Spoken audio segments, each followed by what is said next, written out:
All right, well, good morning, everyone. I am pleased to be here today alongside Minister of Education Demetrios Nicolaides, Minister of Infrastructure Pete Guthrie, Patricia Bolger, who's Chair of the Calgary Board of Education, and Julie Kusiek, who is Chair of the Edmonton Public School Board, to speak with you about the announcement we made yesterday evening on our latest investment in Alberta students and how we're addressing serious enrollment pressures all across the province.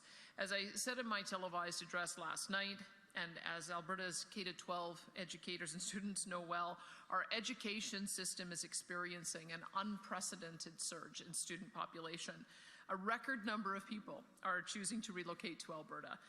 That's a testament to the Alberta advantage, our strong economy and the great quality of life that people find here and which makes our province one of the most attractive places to live in Canada. But that increase in population is adding about 33,000 students to our education system each year. So that's the equivalent of about 35 schools every year. In Budget 2024, we allocated record funding to build and modernize new schools to accommodate the growing number of students, but it's simply not enough to address this incredible growth.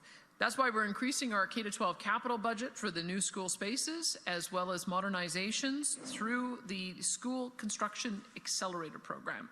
The new program will allow us to complete construction on about 50,000 new student spaces over the next 3 years and complete more than 150,000 new spaces in the 4 years after that. This is the fastest and largest build our province can manage, given the capacity of our construction workforce and the time that it takes to permit and prepare and service available school sites. Still, we need more spaces now.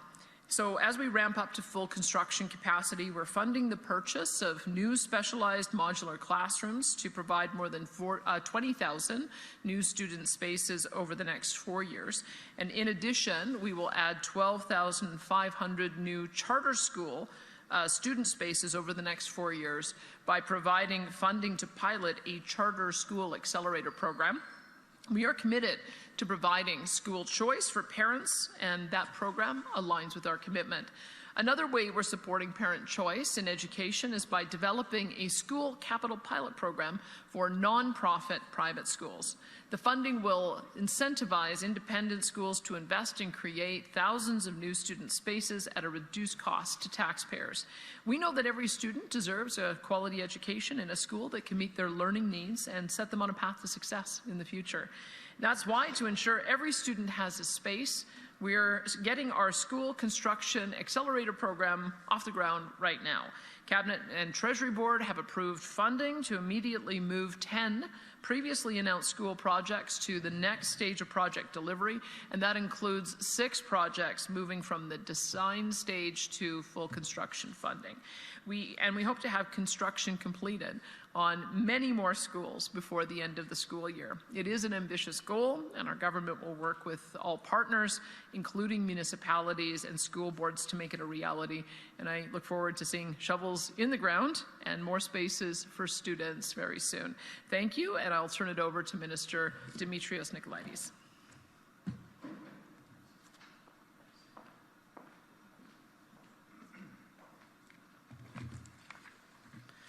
Well, good morning, everyone, and thank you, Premier, so much for your incredible leadership and for the significant efforts to add these new student spaces that I know families in every corner of the province are going to benefit from. I want to thank and recognize so many partners in education who are joining us here today. Apologies in advance if I miss someone, but I did see representatives from Calgary Catholic. Thank you for being here. I did see representatives from the Alberta School Boards Association, Rocky View Schools, Edmonton Catholic, and the Calgary Board of Education as well. And I want to welcome you all here to Western Canada High School. As Premier noted, the Calgary metropolitan area and Edmonton metropolitan region, along with other communities, have been feeling the pressures of strong student growth and as well aging infrastructure. In Budget 24 over the next 3 years, we committed to building and modernizing 43 schools, constructing modular classrooms, and supporting the expansion of public charters and collegiates. However, considering the pressure being felt by school authorities across the province, we know that more must be done. And as the Premier noted, we're here today to provide more details about the School Construction Accelerator Program, which is an 8.6 billion commitment to deliver more than 200,000 new and modernized spaces to Alberta communities. I am confident this will keep up with the province's historic student enrollment growth by building and modernizing schools where they are needed most. I'll provide some more details now on the program. The School Construction Accelerator Program contains 4 key pillars. The first pillar is the construction of new schools. In Budget 25 and in the next 2 subsequent budgets, we will announce 30 new schools each year. By Budget 27, construction for 90 new schools will be underway in our communities of greatest need. These new schools will make up a large portion of the more than 200,000 student spaces we will be delivering in the next 7 years. These 90 new schools will serve our public, separate, and francophone school boards. Given the incredibly high utilization rates in Calgary and Edmonton metropolitan region, these communities will see a significant number of new projects. The second pillar of the program is the modernization of existing spaces. Starting in Budget 25 and again for the next 2 subsequent budgets, we will announce funding for 5 to 8 modernizations each year. Over the next 3 years, these modernizations will update up to 16,600 spaces, primarily in our rural communities. This will ensure that students outside of our high-growth communities also benefit from new and modernized spaces.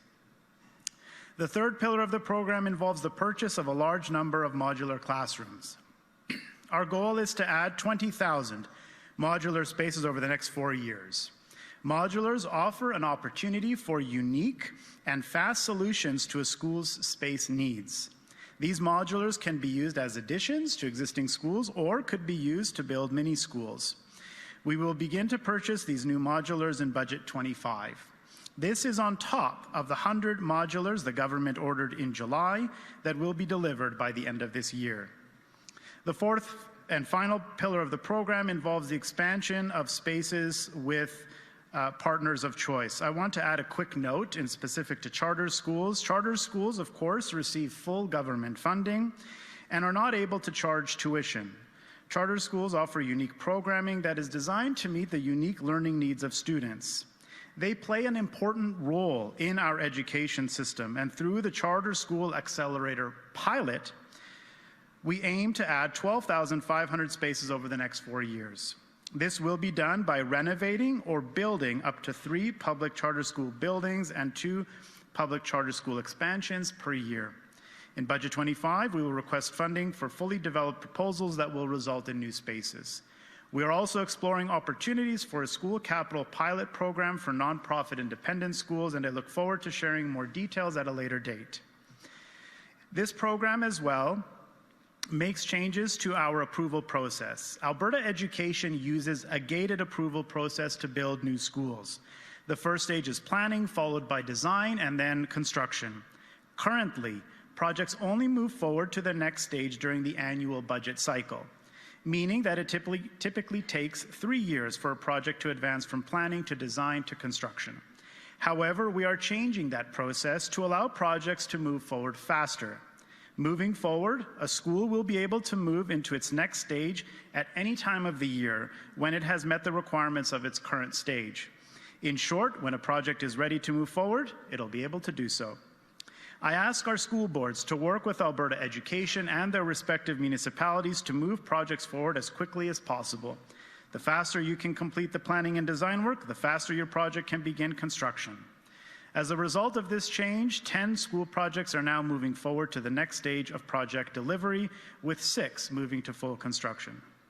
In closing, I know that there is a lot of work to come, but I am confident that this new program will keep up with historic levels of student growth in Alberta. We know this program will be welcomed by municipalities and our education partners. And just to reiterate the Premier's request to our school boards and municipalities, please work together to ensure your priority sites are permitted, serviced, and ready for construction work. We're all in this together, and the sooner your sites are ready to go, the sooner your project can be approved, and more importantly, the sooner we can get shovels in the ground and build these new schools. Thank you very much.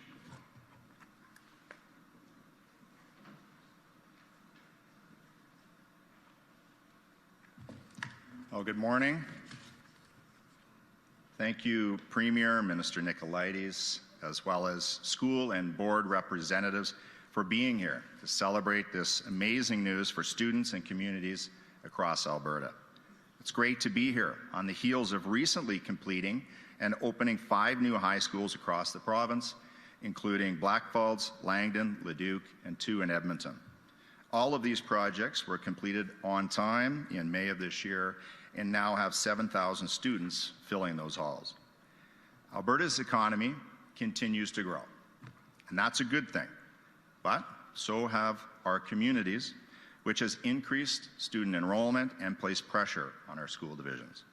To address this need, I am happy to be part of today's announcement of the School Construction Accelerator Program. Over the next 3 years, our UCP government will invest $8.6 billion to prioritize up to 30 new school projects in each of those 3 years.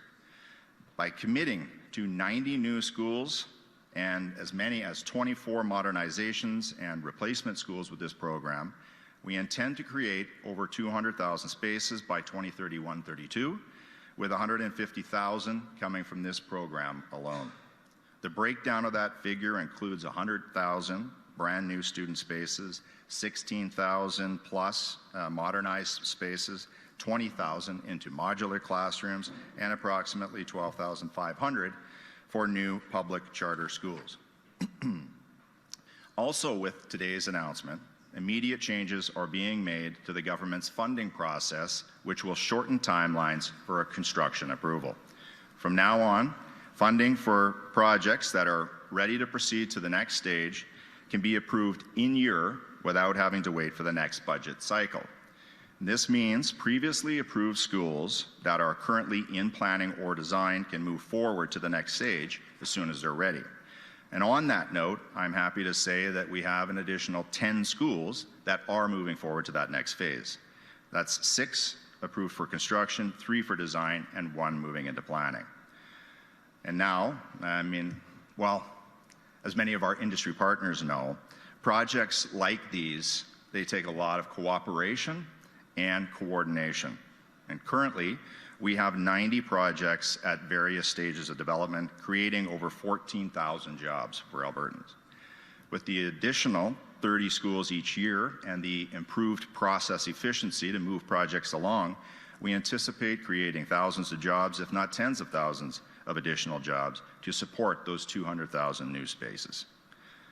From the time a school project is approved until the doors open to students, a lot of hard work and effort has gone on behind the scenes.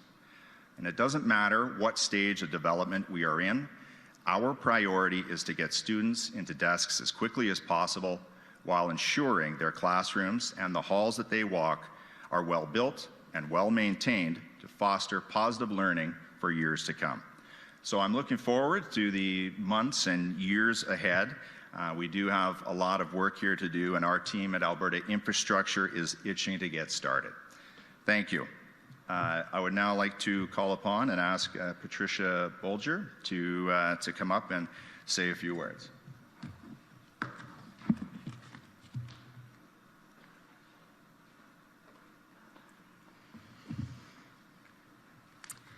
To Premier Smith and the Government of Alberta, thank you on behalf of CB, Board of Trustees, students, staff, and families.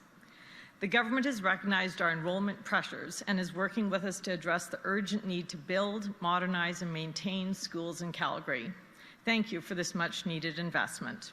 We have welcomed more than 143,000 students this school year, an increase of more than 5,000 students compared to last year. Right now, our system utilization is 96%. Our schools are full. Today's announcement is a step in the right direction for the Calgary Board of Education and the families we serve. First, we appreciate that you're making changes to the capital process. This will result in more timely and streamlined way for getting new schools built in growing communities. In the latest capital plan we submitted to the government in March, we requested 21 new schools over 3 years, and all of our 13 first-year requests are site and shovel ready. Families in Calgary expect all of these projects to be fully funded so students can attend school closer to home. The Calgary Board of Education needs 40 schools over the next 10 years to manage enrollment growth. Second, we appreciate the additional investment in modernizing older schools. The CBE has 251 schools, and 56% of them are at least 50 years old. And that number is set to climb to over 70% during the next decade. Modernizations are essential in maintaining excellent learning environments for students. Third, we appreciate the investment in maintenance and renewal funding. This is urgently required to ensure that students continue to learn in safe, optimal school environments. All of these investments in infrastructure are vital to support student learning opportunities across our system. We are grateful for our ongoing partnership with Minister Nicolaides and the ways we've worked together to find solutions. We look forward to further discussions in support of prioritizing the expectations of Calgary families that choose CBE schools. And now over to Julie Kusiek from Edmonton Public.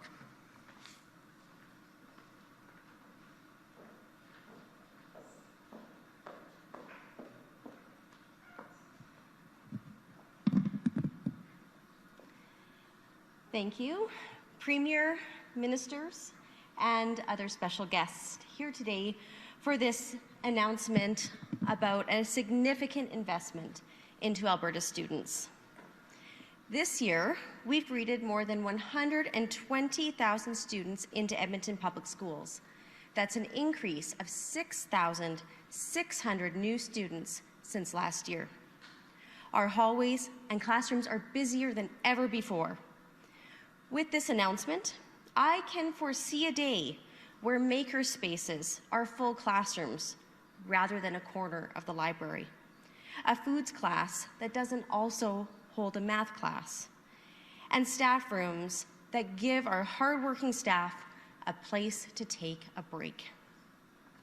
I can see that with accelerated construction and committed funding, Edmonton Public Schools will be able to grow and expand our 30-plus alternative programs, offering more choice to students and their families. I can see a day when kids can get into the school across the street because there will no longer be a need for lotteries. We are committed to working with the province to meet demand for unprecedented enrollment growth with Edmonton Public Schools. I cannot overstate the significance of being able to move through the stages of construction swiftly and without delay. To meet demand, Edmonton Public Schools will require 50 new schools to be built within 10 years. There is no time to delay. With this new process, our division can have confidence that existing projects will proceed through the stages through to construction as soon as they are ready. Last night, the Premier emphasized that this plan is ambitious and will require all hands on deck. Specifically, it is imperative that school boards and municipalities get sites ready to avoid any delays. Premier, I'm pleased to share 2 pieces of good news. The first is that I've confirmed that we are ready. All 12 projects requested in our Year 1 capital plan are on track to be ready for Budget 2025.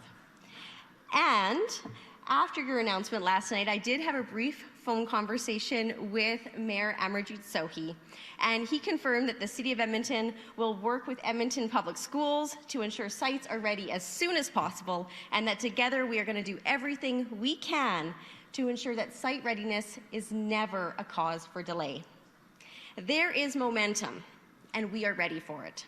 I say, bring out the shovels and bring on the schools. So with that, I will turn it over to Q&A. Thank you. Great, thanks, Julie. Okay, we'll now take some questions from reporters. Just a reminder, it'll be 1 question, 1 follow-up. Please state your name and outlet for the record.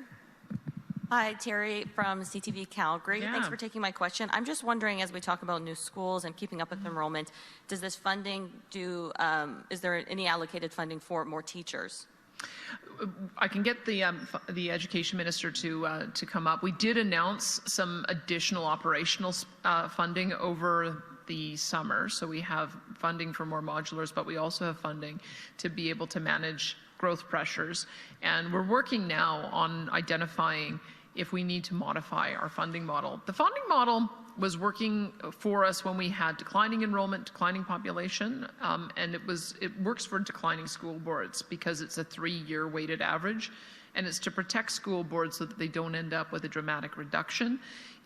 With this huge surge, it's not as responsive as we need it to be for enrollment growth. So the minister is going through the Treasury Board process and working on an alternative model. Did you want to say more about that? I don't think we've got an answer yet, but how much did we put in for the short-term measure to help with the hiring? $125 million we announced a few weeks ago to be able to help with this school year. But there'll be more to say in the upcoming budget, which will be delivered in February. Okay, and can we get a breakdown for the 8.6? How much will go to public, charter, private? Do you have the answer to that, Pete? Well, look, I mean, a part of it is that we want to change the process so that as the projects become ready, they're able to move more quickly through the process, because I think everybody puts in their capital plan and then they wait with bated breath to see if it's going to be approved in the upcoming budget. What we want to say is if you're ready, we're ready to be with you on that. There's a process that the minister goes through along with the Minister of Infrastructure to make sure that the sites and the projects are ready to go. And that's really going to be the only barrier. We want to make sure that the land ownership is clear. We want to make sure the site is serviced. We want to make sure all the permits are done. And then we'll be prepared to meet the school boards as they come up. But I don't believe, I would anticipate that the number of Catholic schools versus public schools would be equivalent to the student enrollment. And I think the student enrollment is about, I want to say 1/3 in Catholic versus public. Yeah, so probably about, you'd expect that would be the rough ratio. And then there's also 12,500 spaces that we'll be doing for charter schools. Have we identified how many will be independent schools, or is that just we'll just have to see what the demand is on the independent schools. Thank you. Thank you. Hi, Premier Kelly Kreiderman, Globe and Mail. Yeah. I don't think anybody's going to raise any doubts about the fact that we need new schools in Alberta, but with a major address like this and the money involved, do you have to be more clear about the debt the province will have to take on in order to fund these schools and how that will play out in next year's budget process? Sure. I mean, I can be very clear about it. Minister Guthrie did some great work in the spring session, working as well with Minister Nicolaides to figure out a new funding model for schools, because part of what has happened in the past is that when we fund it as a transfer, it comes out of operational spending, and that by its very nature limits the number that we can approve each year. So what we'll be doing on a go forward is that we will be owning the infrastructure we build. And so that allows for us to amortize the projects over the lifetime of the project. As you heard from our school board representatives, some of these schools last 50 years. And so we want to be able to match that with our borrowing. So it'll come on our books as a capital asset, and it will come on our books as a capital liability, and then we will service the debt based on what makes sense from a Treasury Board perspective. That's how we'll be funding it. And that's the reason why we've been able to accelerate it, is we just simply wouldn't have been able to have this volume of funding if it was the traditional grants-based process. You're asking municipalities and school boards to gear up and to prepare for this. Yet this week we're seeing a debate play out in the city of Calgary about the Green Line, where money that was promised by the province has been cancelled, and now the city is having to deal with the ramifications of that. How are municipalities and school boards going to have trust that you will follow through with your funding pledges here? The money that we have pledged for the Green Line is still there. I would say that we want the Green Line to be as it was initially pitched to us. We want it to go to Seaton so that it services the hospital and services Quarry Park and services the areas where the people are. We want the Green Line to go to 160th in the north, as it was promised, to be able to service the communities there as well. What we kept observing, and we kept on having the conversation with the city as they got more and more budget constraints, was don't cut the south part of the line, cut some of the expensive downtown part of the line. And when it got to a point now where this incredible shrinking project is now, 7 stops, 9 kilometers, at a cost of $600 million per kilometer. If it continues to be built out at that rate, it'll be a $20 billion project. Calgarians can't afford that. We can't afford it. The feds can't afford it. So there needed to be a rethink on this, and we remain committed. I was very pleased to see that a motion that Sonia Sharp put forward to ask us to work collaboratively on putting a steering committee together with representatives from the city, the province, and the federal government so that we could work through what that new proposal looks like. Passed 8-7. It was tight, but thank you to all the council members who are willing to engage with us in good faith. We'll reach out to our federal counterparts to see if they want to participate in that, because the federal funding is going to be very important. I understand there's some time limits on that. That because of the way it's been granted, it needs to be spent by March of 2025, or committed by March of 2025. And I think that we've done this before. We came to the table to assist the city in getting to a final agreement on the event center, with us coming in as the capital partner on infrastructure. So I feel like these collaborative processes will really work. What I fear has happened with the Green Line is it didn't have effective, consistent political oversight. And that's part of the reason why it's gone completely out of control. I think that what Calgarians want is they want a line that goes to where the people are, and that's what we're committed to build. Hi, Paula Tran from Livewire Calgary. These infrastructure problems, they've been existing for years, and also operational problems. So why is the government announcing these funding now instead of funding over the years? Well, look, I mean, we didn't have the acute nature of this problem, because in 2014, we, of course, suffered a major decrease in our economic growth. We had 13 quarters of out-migration, and that began to turn around in 2022. It's part of the reason why, when we looked at 2023, we had 200,000 people come to our province in that year from a variety of different places, and we have done our best to accommodate them on the infrastructure that we have. But every time I talked to a school board chair, I heard the same story, especially the big school boards, and it's the same with the Catholic boards in both cities as well. Like, they're talking about the need to have 40, 50 schools built in the next 10 years. I don't know the last time the Calgary Board of Education had a 96% utilization rate, but they normally try to have an 85% utilization rate to be able to offer all of their programming. And so a number of months ago, I asked Demetrios to find a new model for how we would be able to fund infrastructure. I said, we just have to build at an accelerated rate. And that's part of why the legislation came through from that Minister Guthrie led in the spring, and it's allowed for us to be able to do this kind of acceleration. And it really was just the unique circumstances of 2023, with so many people coming in at once. That's the highest level of people moving to Alberta that we've seen in our history. So that's part of the reason. If we have to respond to the pressures of managing growth, and that's what this announcement's about. In your address yesterday and also today, you're asking schools to come up with proposals for these new builds. So why is the responsibility being put on the schools to find the space for these new builds? It always has been. So the process that we have with our school boards is every year they give us their capital plan, and then they prioritize what their top priorities are for full replacements, modernizations, and new builds. And then we always face the very difficult challenge looking at the budget of what do we say yes to and what has to be put off. And so we know we can't do that with this volume of newcomers and this volume of kids who are in the system. We have to be able to meet every school board with their most urgent needs in an accelerated way. And that's what we wanted to do with this process. But it's always been the case that the school boards have led the effort. We just have had to be a lot more strict in the number that we could approve each year because of budget limitations. But with the new way that we're going to be financing these, it allows for us to build as they become ready. Hi, Premier Michael King with Global News. You talk about private schools. Mm-hmm. Private schools need this additional funding.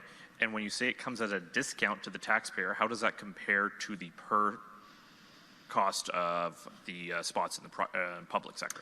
The cost per student in the public system is about $10,000 to $11,000. I'm looking at my minister.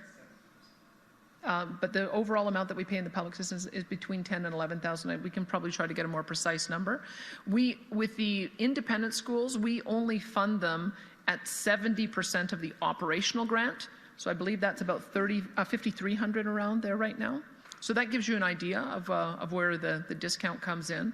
And so we're putting it out there as a pilot to see if there is any interest in partnering on the same basis that we'll be building the other schools with the different school boards.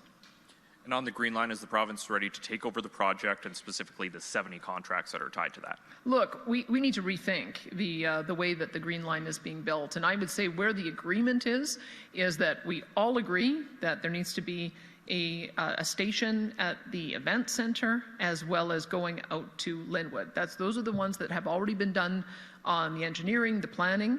We just want it to go further. We want it to go out to Seton, which was the original part of the plan. And there needs to be more work done to figure out a way to integrate it into the red and blue lines. And so that's what we've hired AECON to do. We just inked the deal yesterday.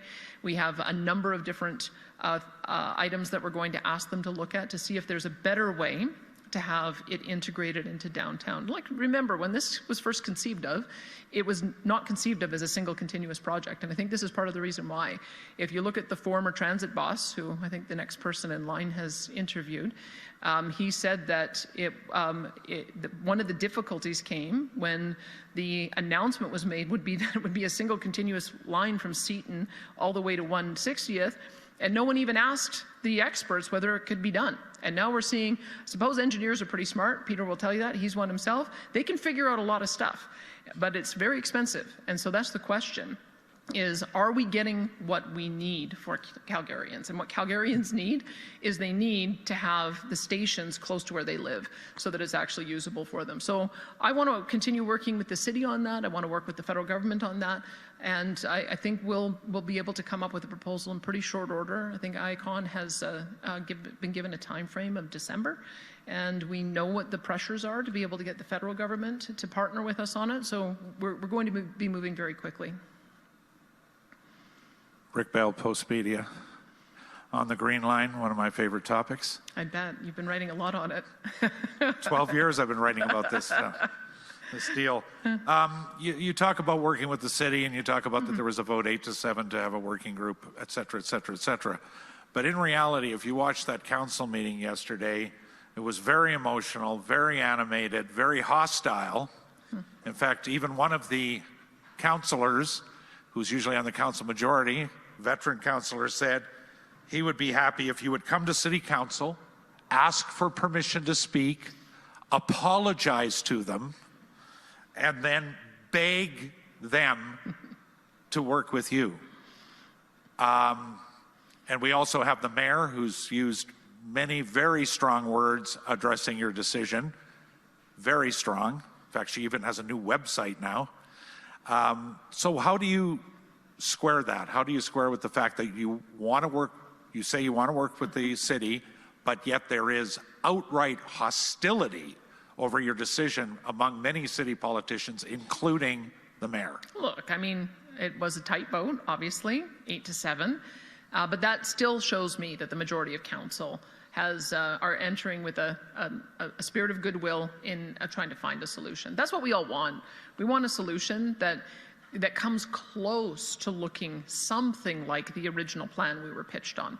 And I feel like that is what we owe Alberta taxpayers and what we owe Calgarian taxpayers is we got to do our darndest to get at least the South Line built out to Seton. And then this next stage, and I've already told the mayor this, if we can come to an agreement on that, then we can talk about how we get the North Line serviced. But we've got to at least have one part of this line built as it was originally pitched to us, to the feds, and to Calgarians.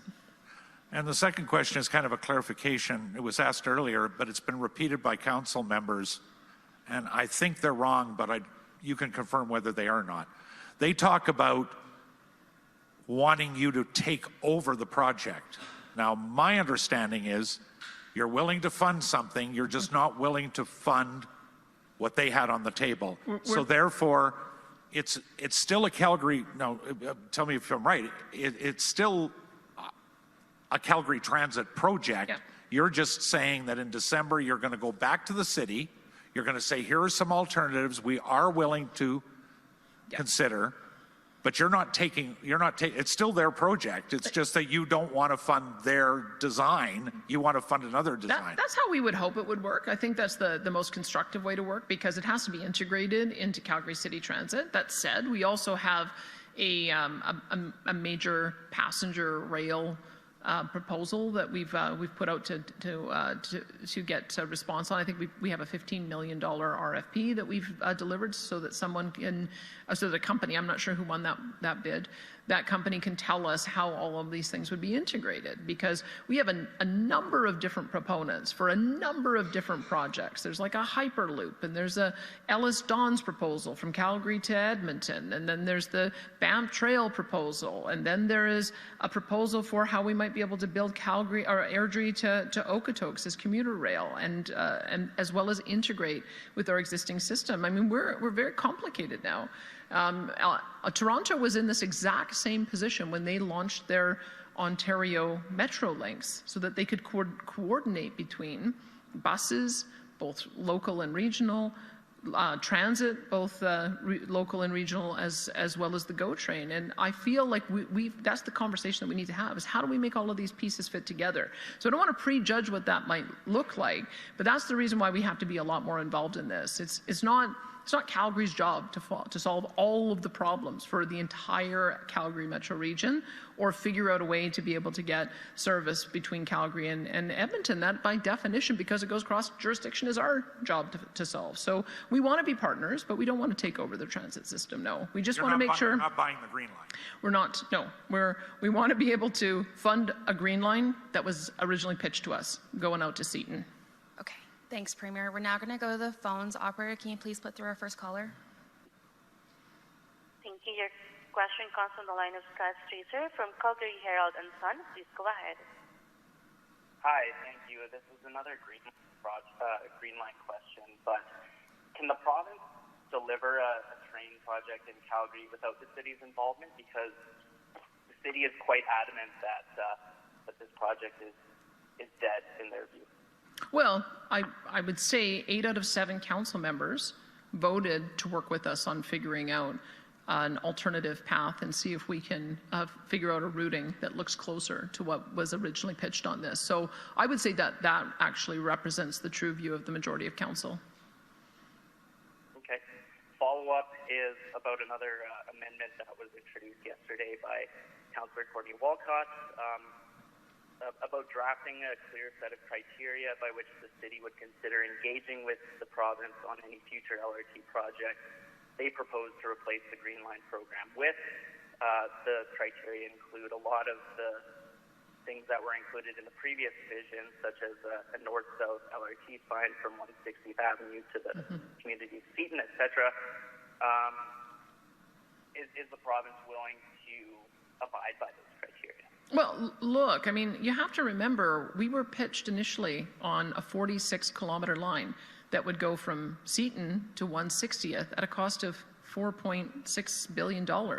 It kept on shrinking and shrinking and shrinking to a point where this tiny little stub of a line doesn't serve either the Deep South or the Deep North. So yes, I welcome some kind of collaborative agreement so that we can make sure that we're all working towards the same objective. I think that as this project began shrinking, it became pretty clear to us that it really wasn't serving anyone. And that's why we had to step in, put on the brakes, and see if we could get back to the original vision. Great. Operator, next caller, please.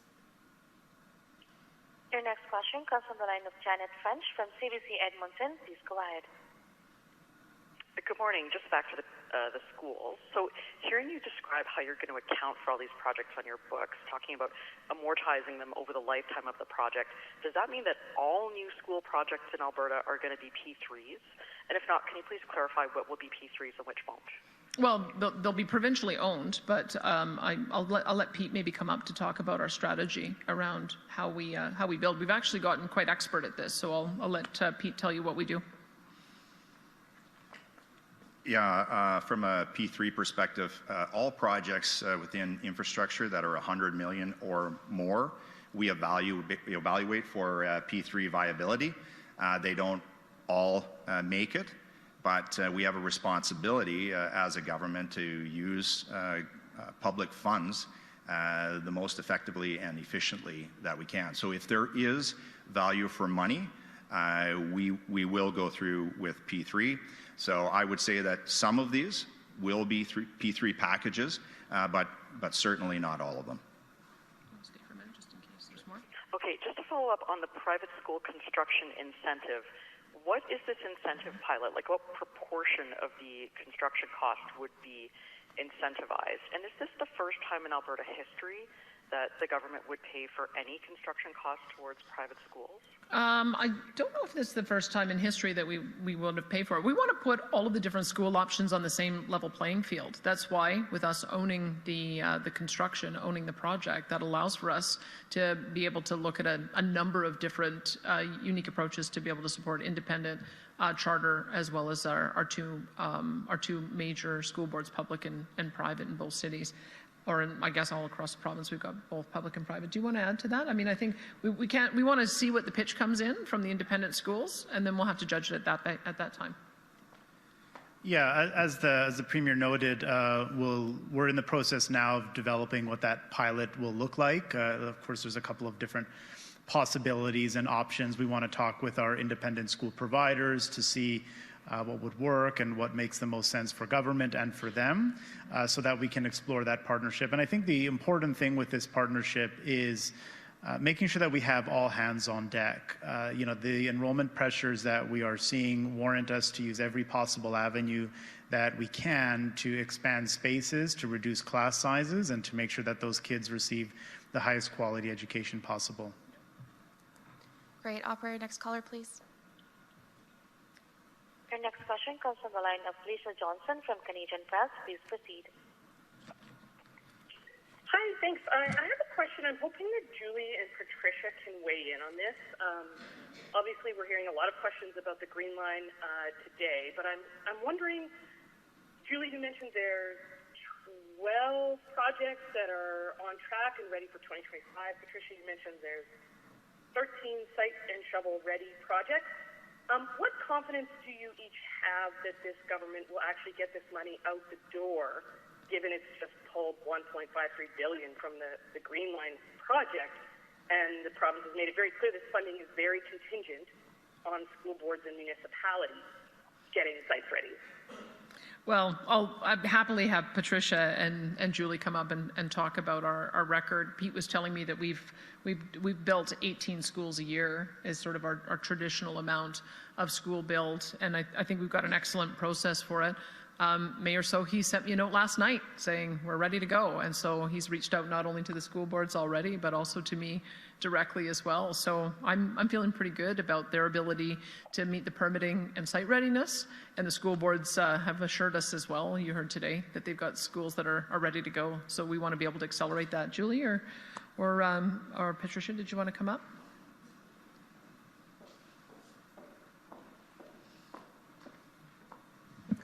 Yeah, thanks for the question. I mean, I can't speak to anything to do with the Green Line. That is not in my scope. But what I can say is I'm here to celebrate this new program where we can move through the stages and celebrate the $8 billion that's being committed to this. I'm here because I'm hoping that all of this comes to fruition, and I have no reason to think that it won't. So I'll leave it at that. And to say that we do have, our 12 projects in year one on track to be ready for budget 25, and we are going to be working very diligently with the City of Edmonton to make sure our year 2 and 3 and any additional sites will also be ready on time for the following year. Thanks. Thanks for that. Thank you. Well, I'd also say that the Green Line does not impact any school construction in Calgary, and we do work closely with the city to ensure sites are ready and would not put them on our capital plan year one until they are. So as mentioned before, we have 13 sites that are school ready, and as we mentioned, these are needs, not wants, and we hope that those are expedited quickly to get kids in the schools so they don't have to attend overflow schools or take the bus out of their communities. Thanks for that. Okay. Thanks, everyone. We have time for one more question, so I'm going to come back to in the room. Go ahead. Yeah. Good morning, Premier. Logan Stein, 660 News Radio. Some members of City Council have claimed the province's recent comments about the Green Line and the state of the deal is solely being used as a political weapon against the opposition, especially considering Minister Dreeshen's statement taking shots at how former Mayor Nenshi handled the situation when he was Mayor of Calgary.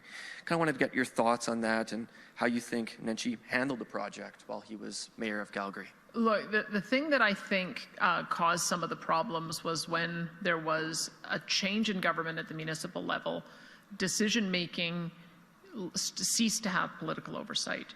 That's where I think the fundamental problem began, because I think decisions were made at that point that kept a lot of council members in the dark. For instance, why did they have what is the fixation on going to Eau Claire?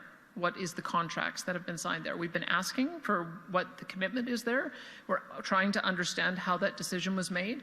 But I can tell you, council members were left in the dark on that. And it's part of the reason why I think everything has been centered around a single option. I don't think that there has been the fulsome discussion about how do we get the line fully out to Seton. That's what we needed to stop and restart. So that's why we're trying to reset to make sure that there is better political oversight, so that any major decision that's being made that has multi-billion-dollar implications has all of the funding partners included in it.